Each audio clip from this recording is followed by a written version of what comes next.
Respected Dharma Masters, fellow practitioners, and guests, before taking the initiation of the Triple Jewels, which are the Buddha, the Dharma, and the Sangha, it is important to understand what taking refuge in the Triple Jewels means.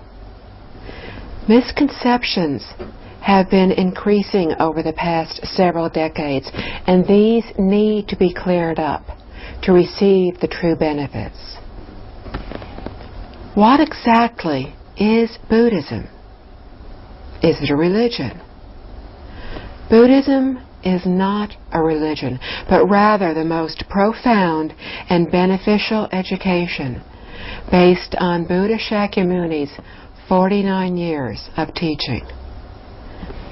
In 1923, Mr. Jing-U Ouyang spoke at the University of Zhongshan in China. The title of his lecture was "Buddhism is neither a religion nor a philosophy, but the essential of our modern world." This lecture was an insightful breakthrough that shook the contemporary Buddhist world.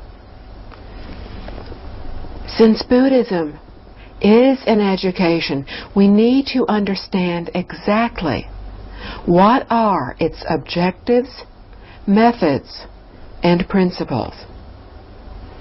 In the Prajna Sutra, we read that its objective is to understand the truth of the Dharma, in other words, the causes that initiate all the phenomena of life and the universe. Life refers to us. The universe refers to our living environment. Therefore, Buddhism guides us so that we will clearly understand our living environment and ourselves. Today, the formal educational system only partially explains the phenomena of the universe, and much of this remains to be proven, as we are still discussing and investigating this very limited part. We do not yet know enough to draw the right conclusions. Unfortunately, even religions cannot provide comprehensive and satisfactory explanations of life as a whole, and are confined to a limited area of the truth. Therefore, the profound and extensive educational content of Buddhism is essential for every sentient being. The boundary of our living space is not restricted to a city, a region, or even just the planet Earth. There are galaxies in outer space comprised of innumerable planets on which exist life forms that are more intelligent than ours. These galaxies are also our living environment. Additionally, apart from the space dimension, there is also the time dimension. This extends from the past through the present and into the future. So the environment in which we live consists of an infinite magnitude of time and space. Modern education does not normally include such an extensive discussion of this infinite living time and space. Even Confucianism involves only a single lifetime, ranging from birth to death, and ultimately to the strong relationship that links us to our ancestors. These teachings cover our existence from the human realm to the heavenly realms, barely touching on heavenly beings or ghosts. But instead, they focus on how to behave as honorable people.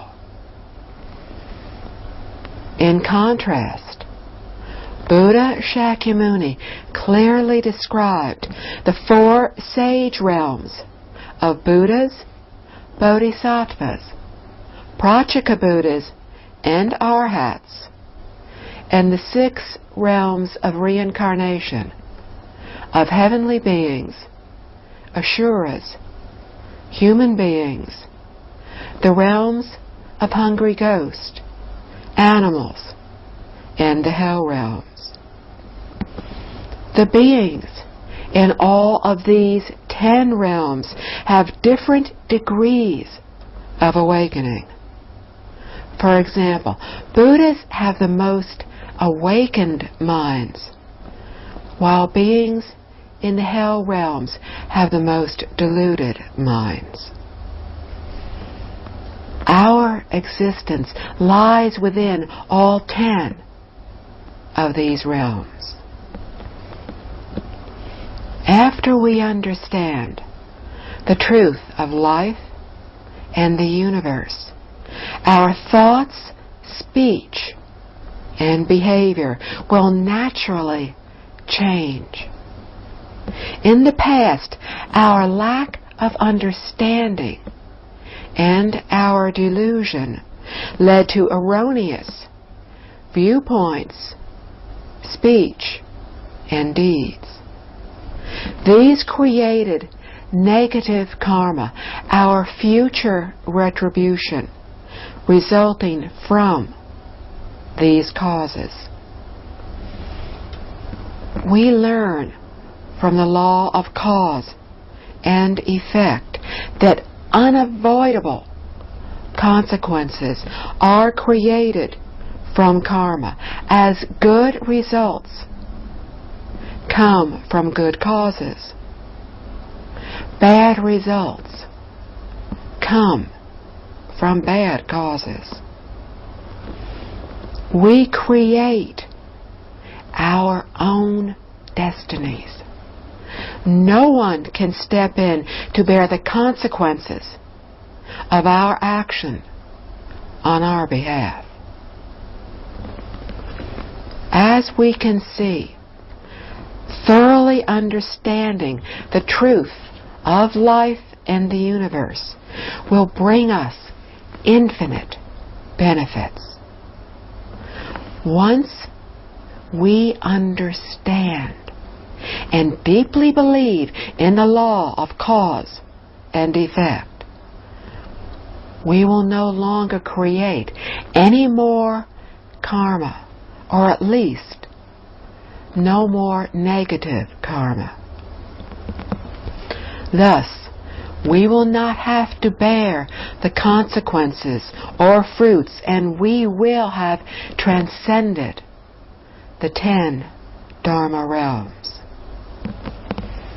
From the aspect of cause and effect, the 4 sage realms are the rewards for diligent cultivation and attainment, while the 6 realms are the consequences of our good or bad thoughts, words, and deeds.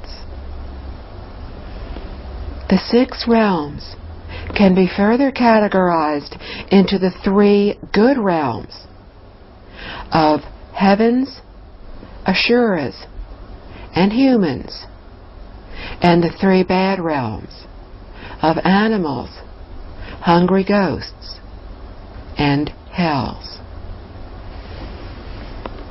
Once we understand karma, the law of cause and effect, and its consequences, we will refrain from creating any more karma, at least from creating any more negative karma.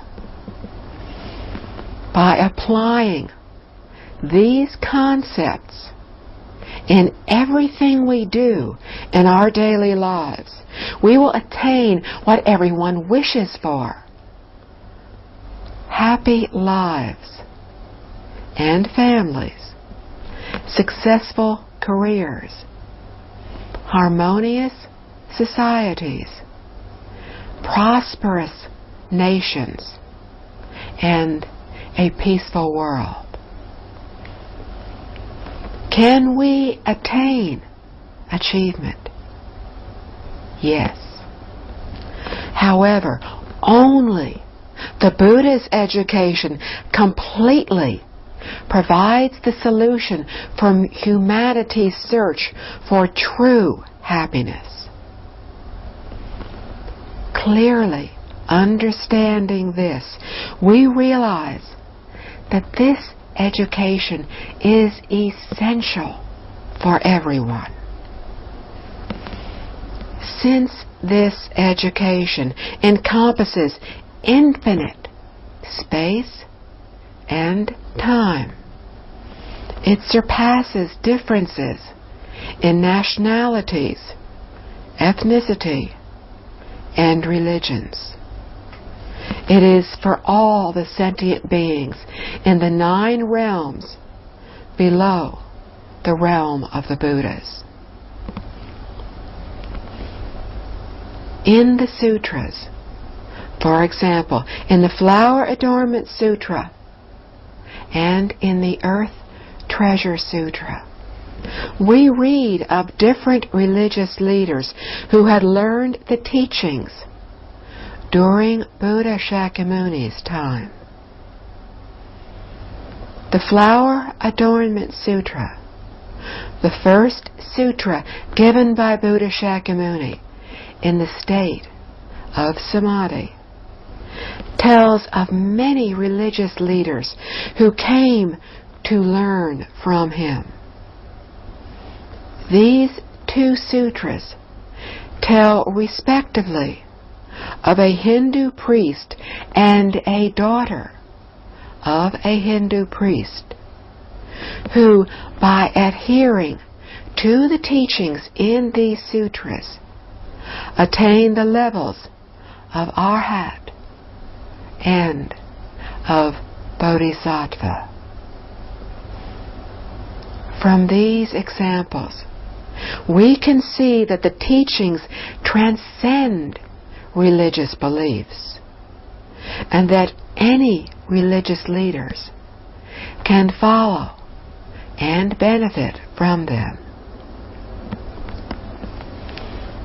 Buddhism and our modern educational systems are in some ways similar.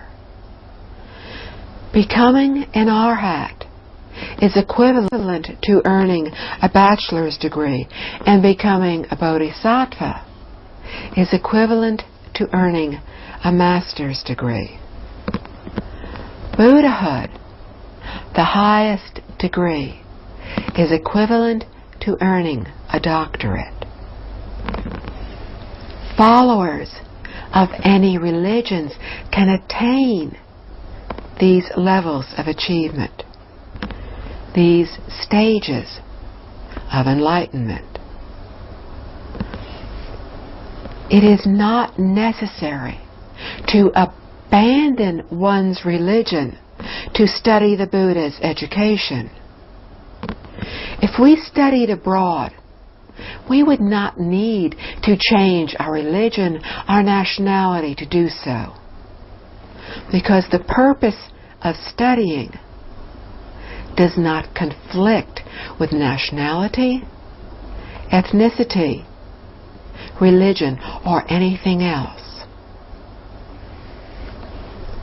Therefore, Buddhism is an education. Titles such as Arhat, Bodhisattva, Buddha are simply names of degrees regardless of our current differences, we will all achieve these degrees as long as we diligently follow the teachings. Thus, the initiation ceremony of the Triple Jewels is the formal enrollment into a school where Buddha Shakyamuni, our original teacher, guides us in the objectives, methods, and principles of attaining enlightenment. Actually, there is only one teacher for all Buddhists.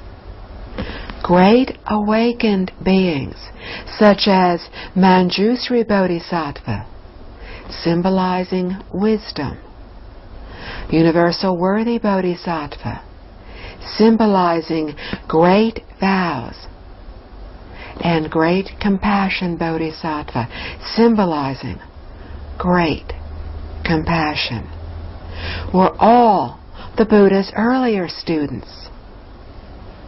Today, we too are his students.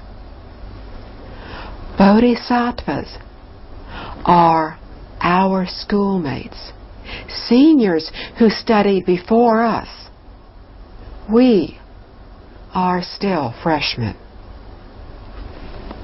As they can serve as our teachers, Buddhas, Bodhisattvas, and Arhats are not beings to be worshipped, but respected. What is the ultimate goal of this education of Buddhism? The sutras teach us that it is Anuttara Samyak Sambodhi, transliterated from Sanskrit. This phrase means the highest, proper, and complete enlightenment and wisdom. Whoever attains it will intuitively know and sense every aspect of the true reality of life and the universe. This attainment is the ultimate goal of all the Buddha's students. This ultimate, perfect wisdom is innate. We read in the Flower Adornment Sutra, every being possesses the same wisdom and virtuous abilities as the Buddhas. This is true equality. Every being refers to not only human beings and heavenly beings, but also all animals, even including animals such as insects, as well as hungry ghosts, and those beings in the hell realms. Why do we not now have this wisdom? Due to our wandering, discriminatory thoughts and attachments, we have temporarily, not permanently, lost our original abilities. The true nature exists. We just cannot recognize it. It is explained in the Awakening of the Faith treatise that enlightenment is innate. Delusion is not. Innate enlightenment is the wisdom, virtue, and abilities of the Buddhas already within our self-nature. Wandering thoughts, discriminatory thoughts, attachments are not within our basic nature. They can be discarded. This is how we sever our wandering thoughts and attachments to nurture our unwavering belief and confidence in attaining Buddhahood.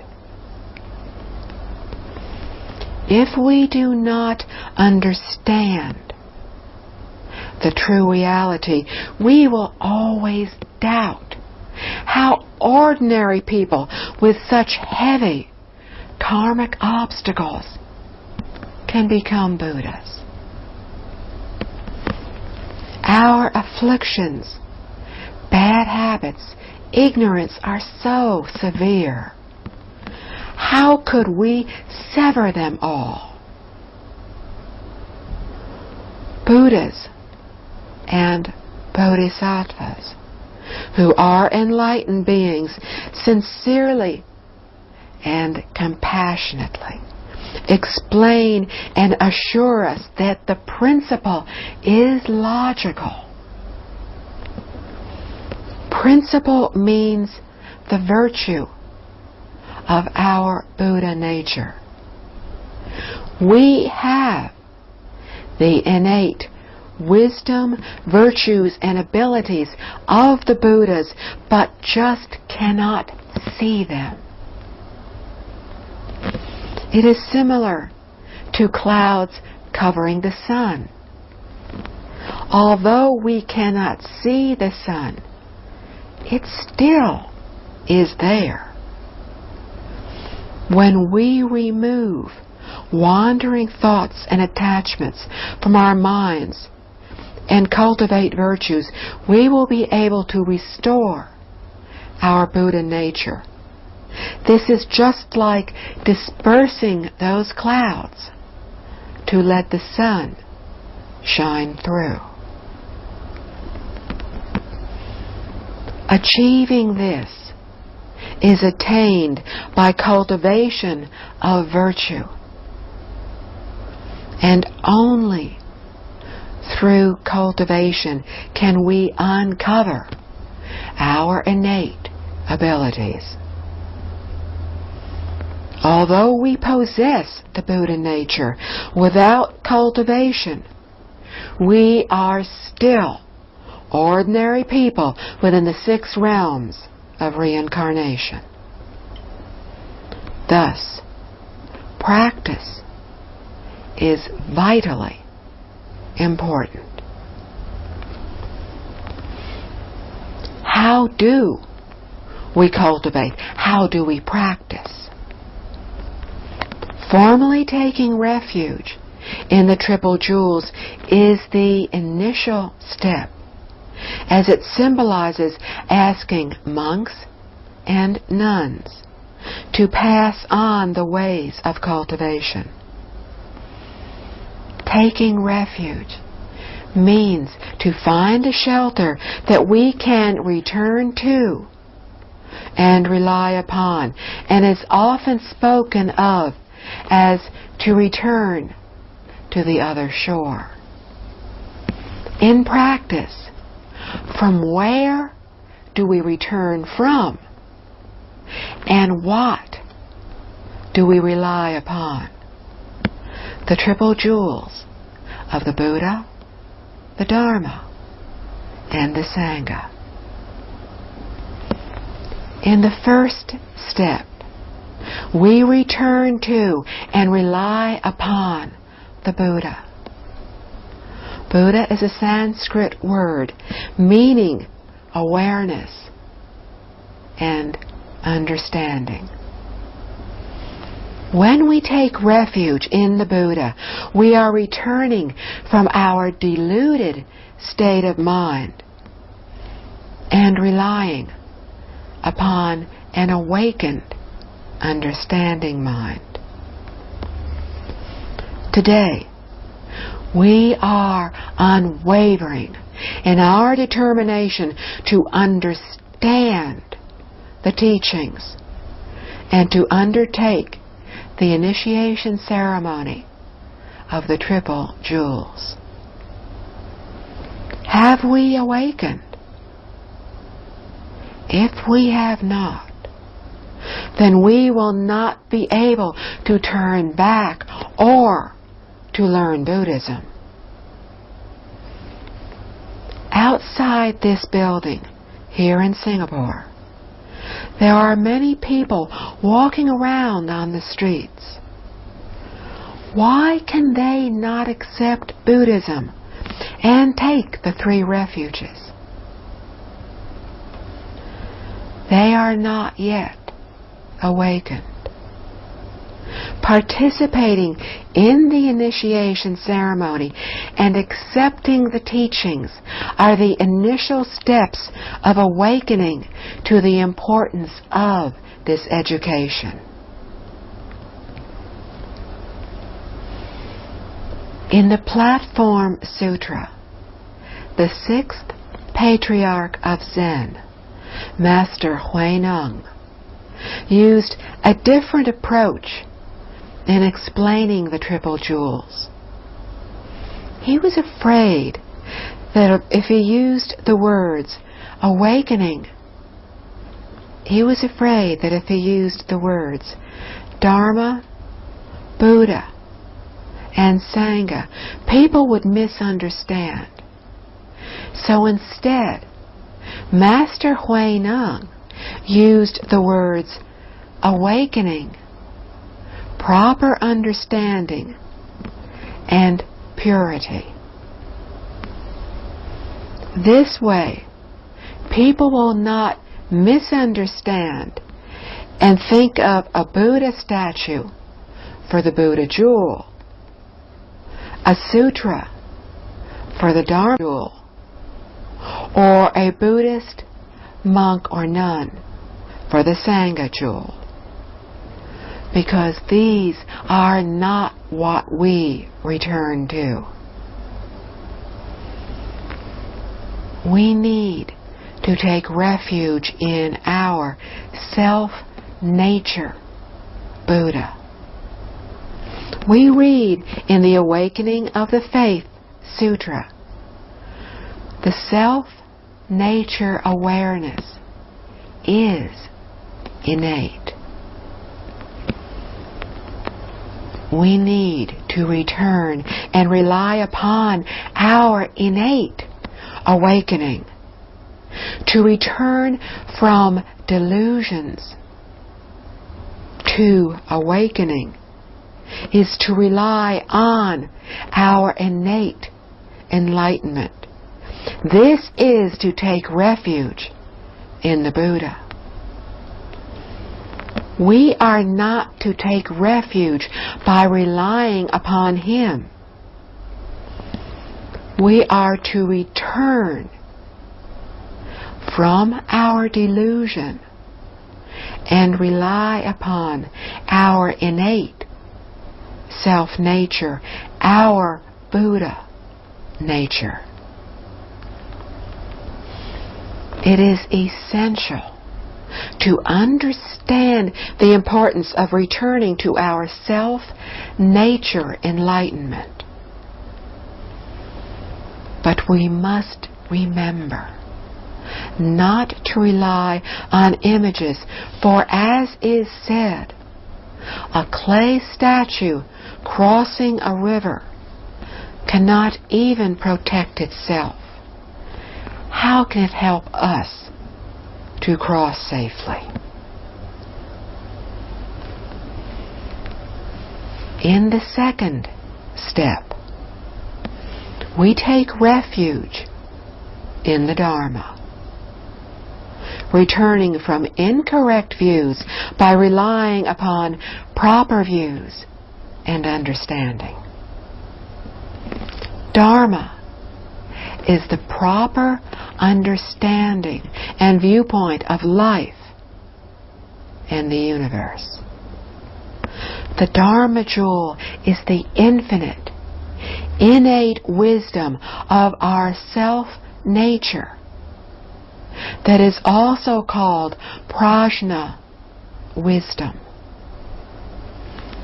Relying upon this wisdom to correct our erroneous thoughts, speech, and behavior is the meaning of taking refuge in the Dharma jewel.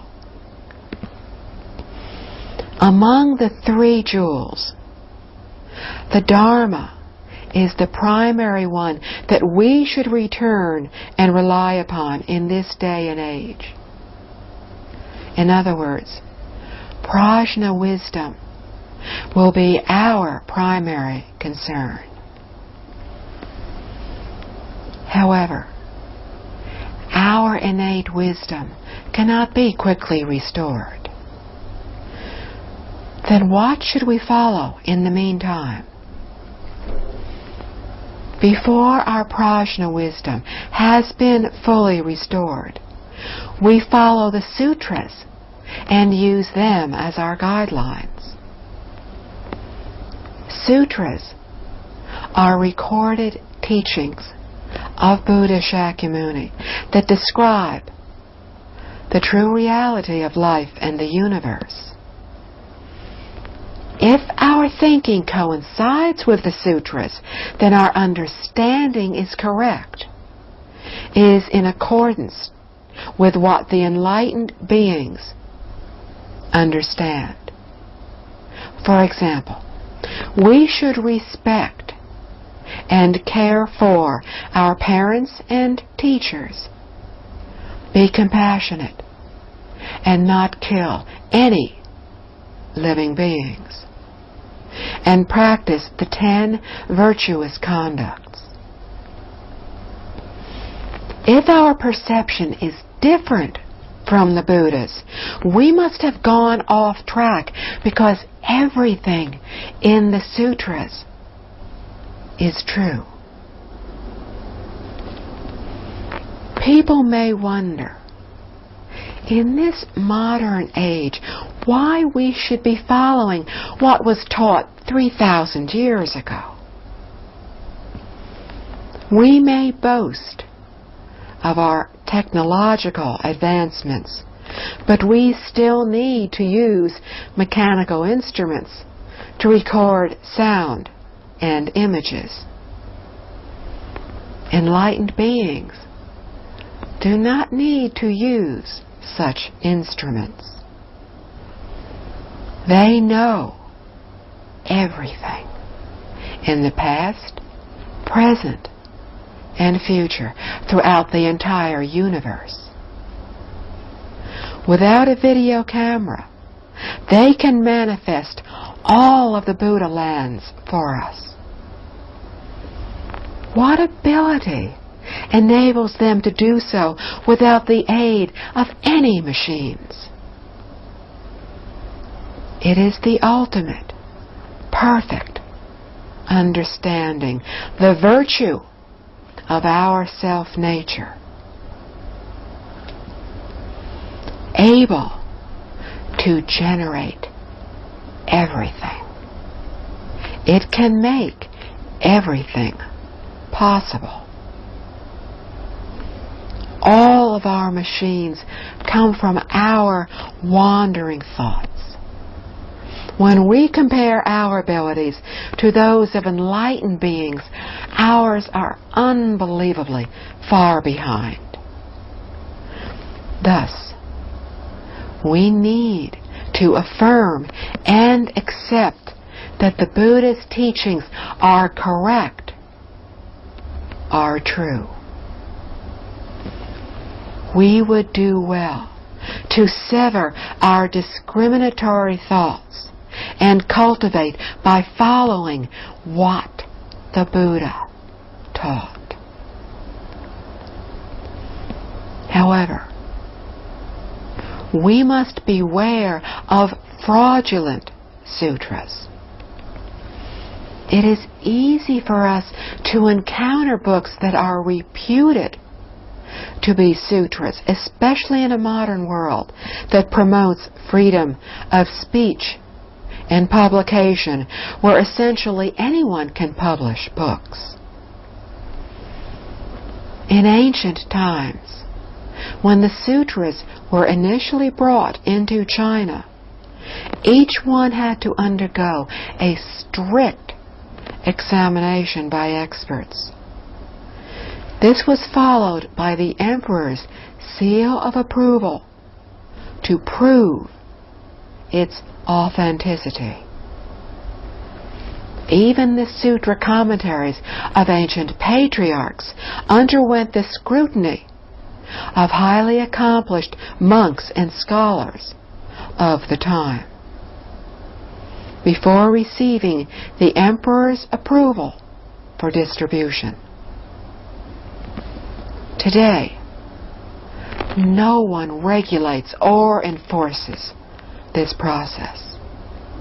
So if we want to read or consult the sutra, we should read those that are authentic. In the third step, we take refuge in the Sangha jewel. Used here, Sangha does not mean monks or nuns. There are two representations: purity of mind, harmony in life. First, Sangha refers to living in a way that safeguards our minds from temptations while maintaining the purity of our six senses of sight, sound, smell, taste, touch, and thought.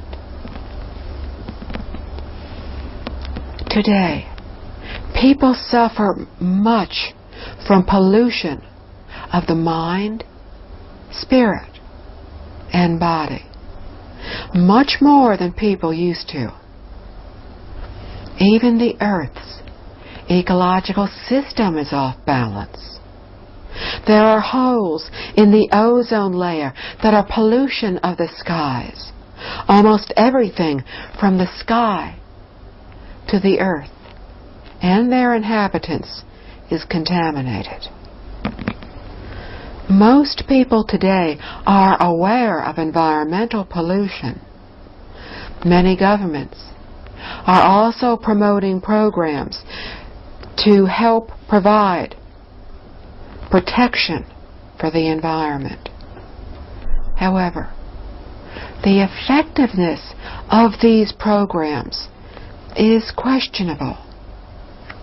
The problem comes back to what the Buddha revealed: the environment that is the dependent variable changes with our minds that are the independent variable. If the impurities in our minds cannot be eradicated, our environment will never reach a state of purity.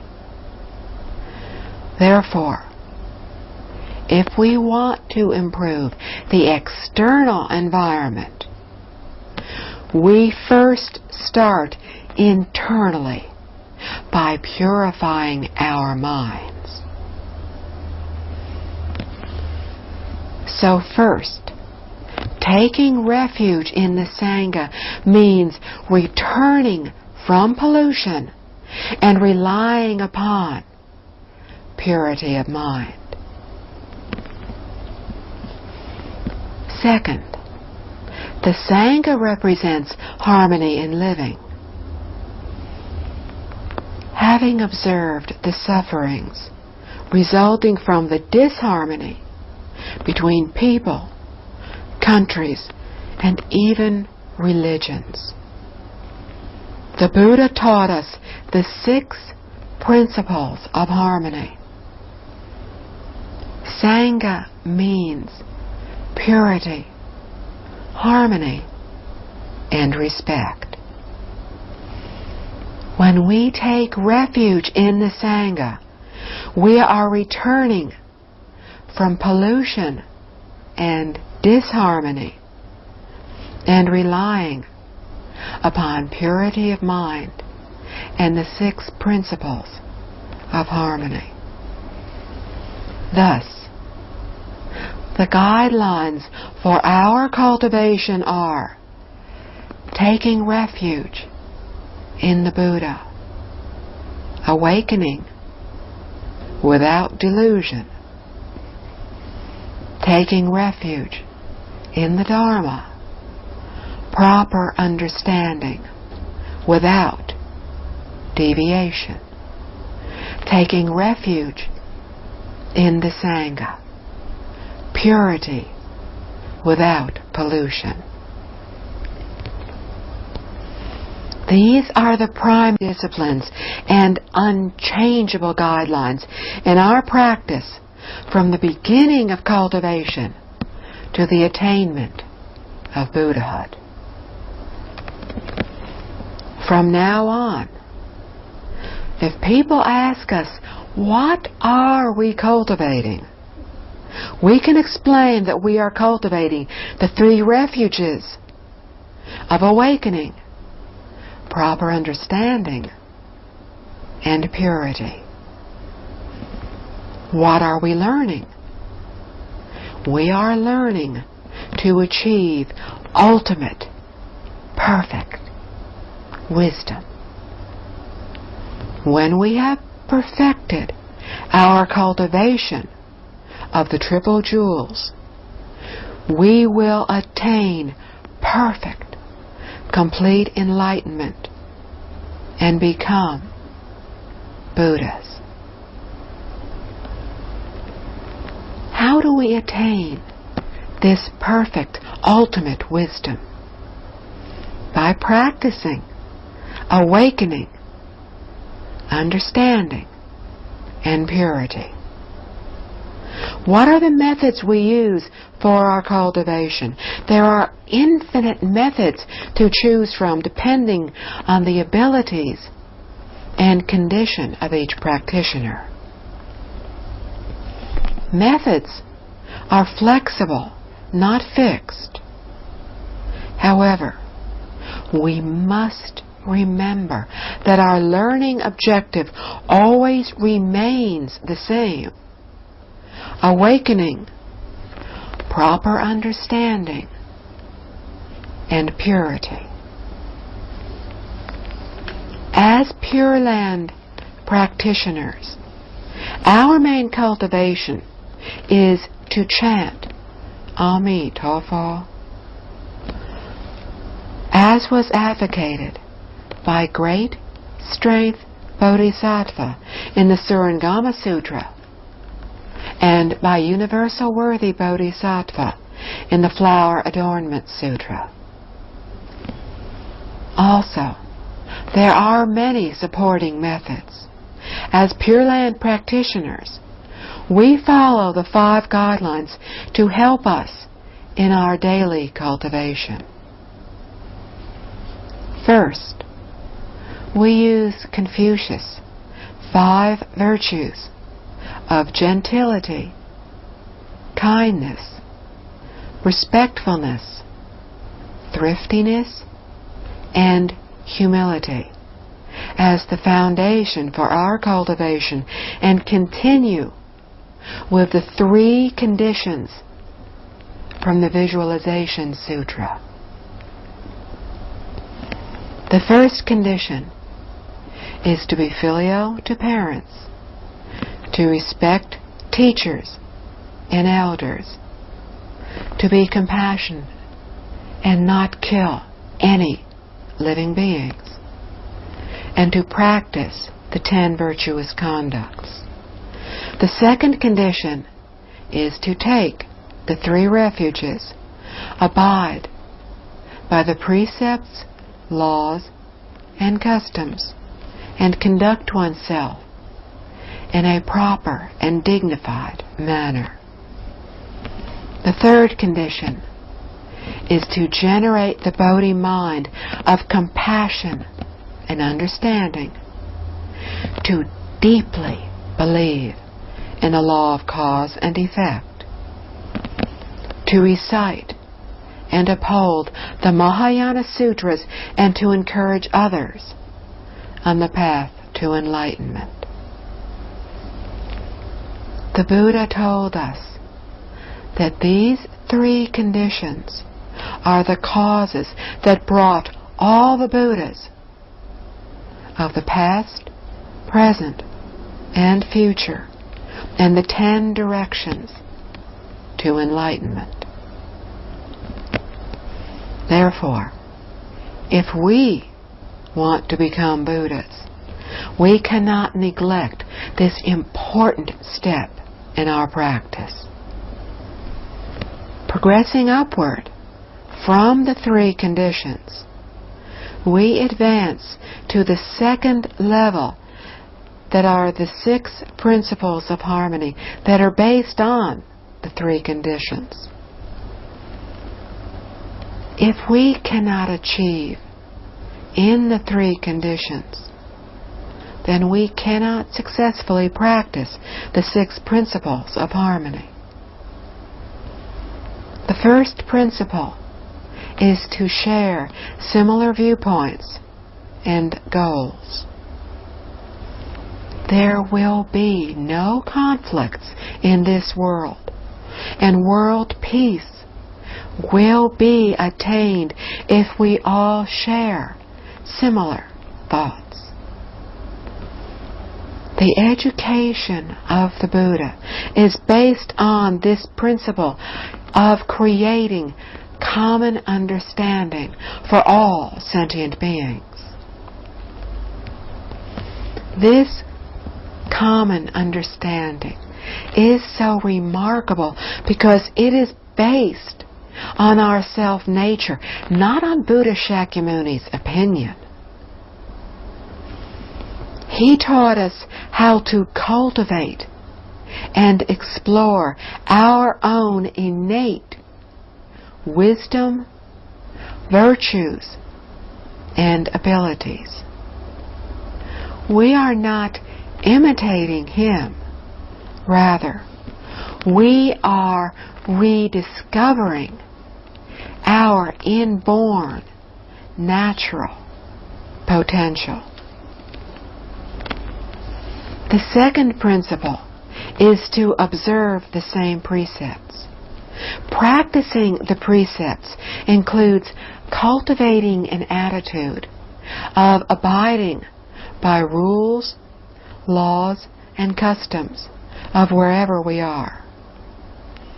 Once everyone shares similar viewpoints and is able to follow laws, society will be stable, nations will be prosperous, and the world will become peaceful. It is also important to share benefits harmoniously.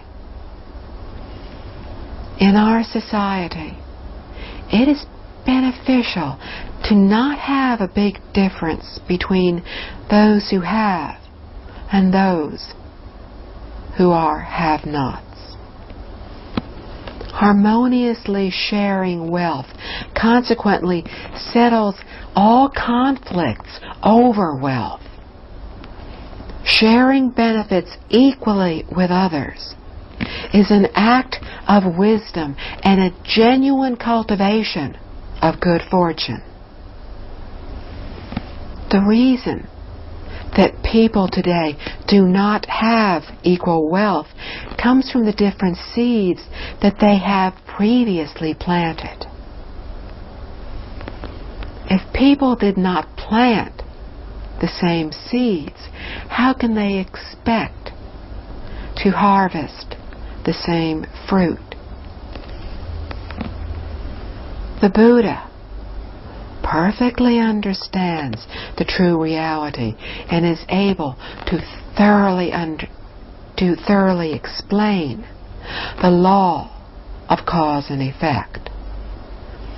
He taught that those who harvest more should share with those who harvest less. This sharing becomes the seed that will benefit us later. According to the law of cause and effect, poor people need to cultivate more good fortune to harvest better results in the future. Also, the wealthy need to share their possessions in order to remain wealthy in the future. Only by doing so will the world finally become peaceful. Pure Land practitioners, as a foundation, cultivate the Confucian 5 virtues that are the foundation for all humanity. From here, we advance to the 3 conditions and the 6 principles of harmony that are the important basis before practicing Buddhism. Then, the 3 learnings are the foundation before practicing Mahayana Buddhism that includes the 6 paramitas. Finally, we practice the 10 great vows of universal worthy bodhisattva to attain Buddhahood. It is not that difficult to remember these 5 guidelines, and combining them with chanting Ami Tofo will assure the attainment of what people have always wanted: a harmonious family life, a successful career, a peaceful society. Now that we have a clearer understanding of what we are learning and sincerely want to follow the teachings and study with a good teacher, we need to diligently practice to work toward accomplishing our ideal goal in education. Therefore, we are here to pass on the true meaning of the triple jewels, that is, to return to and rely upon our triple jewels of self-nature. In addition to the abstract form of the triple jewels of self-nature, there are the physical forms seen as Buddha's images, sutras, monks, and nuns. Making offerings to the Buddha's image serves 2 purposes. First, it honors our original teacher, Buddha Shakyamuni. Every time we look at his image, we remember the unsurpassed teachings that he passed on to us. Also, we need to remember his great kindness. In this way, we nurture our hearts of kindness and of honesty. Second, making offerings to the Buddha's image also reminds us to emulate the Buddhas. When we see their images, we remind ourselves to awaken, to no longer be deluded. Thus, we use a Buddha image to remind ourselves to return and rely on awakening. Sutras serve the same purpose by reminding us that we take refuge in the Dharma and need to maintain proper thoughts and understanding. Similarly, seeing a monk or a nun representing the Sangha can remind us of the importance of maintaining purity of mind and purity of the six senses, as well as harmony with others. Therefore, attending the physical forms of the Triple Jewels greatly benefits us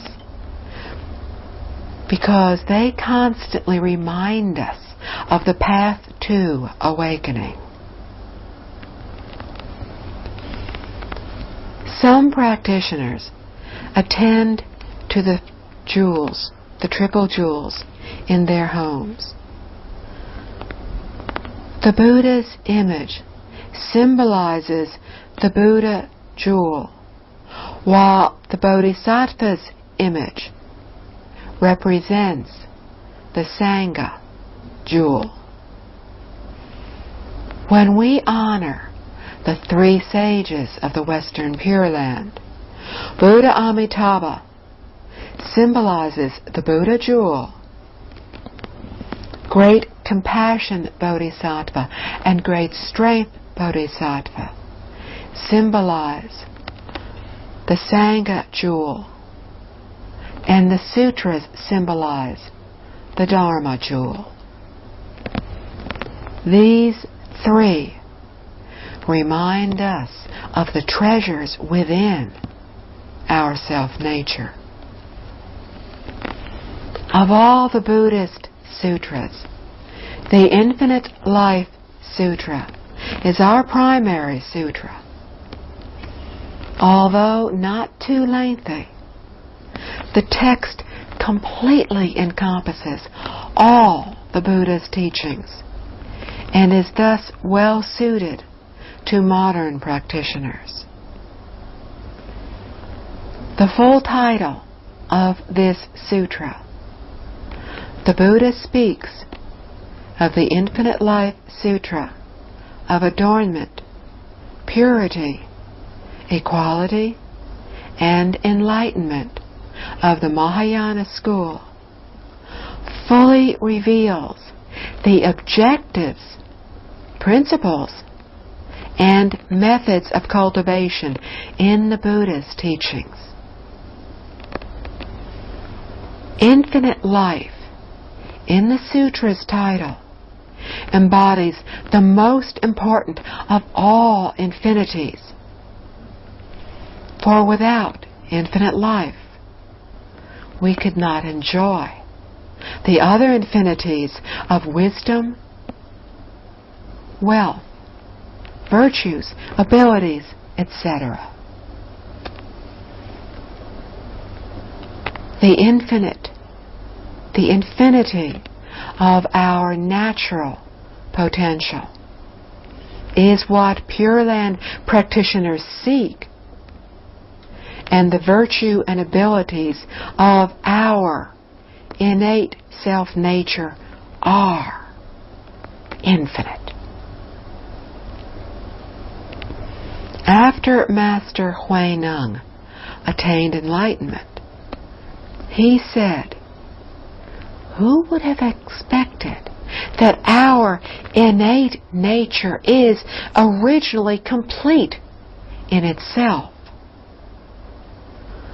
Who would have expected that innate nature can produce myriad things?"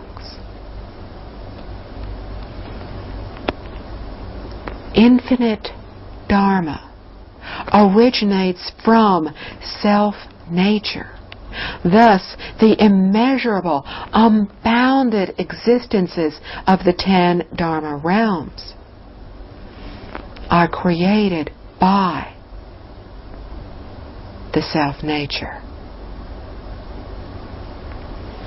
The word adornment in the sutra's title represents truth, goodness, beauty, and wisdom, qualities that are not a genuine reality in this world. They exist within the self-nature and will be found when we seek within. Purity, equality, and enlightenment also expresses the principles of cultivation. Purity represents the Sangha jewel. Equality represents the Dharma jewel. Enlightenment represents the Buddha jewel.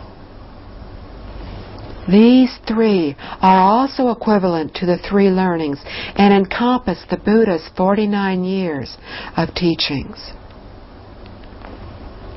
Purity stands for self-discipline and the precepts.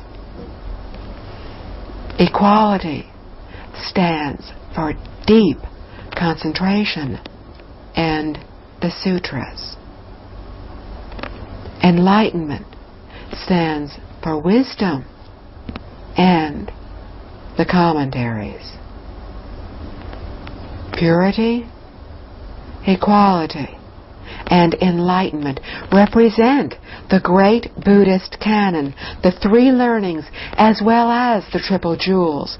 Therefore, although the Infinite Life Sutra is not a long sutra, it contains all of the Buddha's teachings. Since most of us have busy lives and do not have time to study numerous sutras, we can start with the Infinite Life Sutra. By thoroughly understanding it, not only will we understand Buddha Shakyamuni's 49 years of teachings, but also the teachings of all the Buddhas, because none of these teachings surpass the Infinite Life Sutra, and all come from the self-nature. The sutra expresses all sutras. Practicing according to the teachings in this sutra will perfectly fulfill the requirements of taking refuge in the triple jewels. The following are 2 vows. The second vow is the initiation for taking the 5 precepts. The vow for taking the 3 refuges is extracted from the Book of Precepts by Master Hong Yi. We use this vow for commemoration, simplicity, and ease. It was the vow used by Buddha Shakyamuni when he passed on the 3 refuges to his students. Please remember, the original teacher is Buddha Shakyamuni. One does not take refuge in the monk or nun conducting the ceremony, but rather in the Buddha, the Dharma, and the Sangha, thus becoming a student of the Triple Jewels.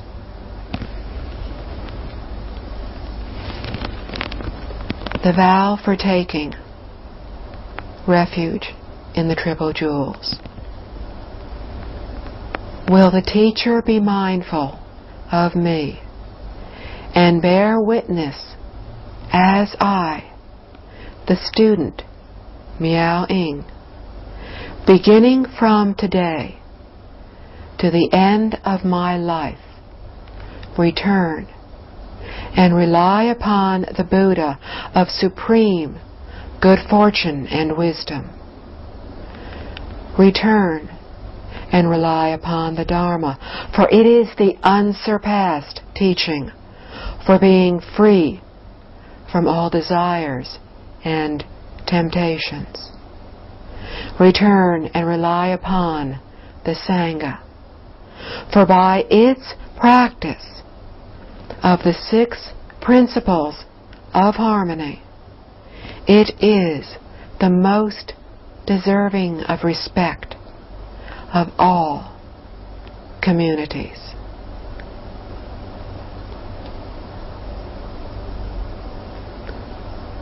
The vow for initiation for taking the 5 precepts. Will the teacher be mindful of me, as of all sages and arhats, who would not kill, not steal, not commit sexual misconduct, not lie, not consume intoxicants to the end of their lives, that I, the student Miao-Ying, from today until the end of my life, will not kill, not steal, not commit sexual misconduct, not lie, not consume intoxicants. Now, I begin my learning that is also the learning for all sages and arhats. At all times, I will follow, uphold, and practice these precepts. Amitabha. Homage to Buddha Amitabha.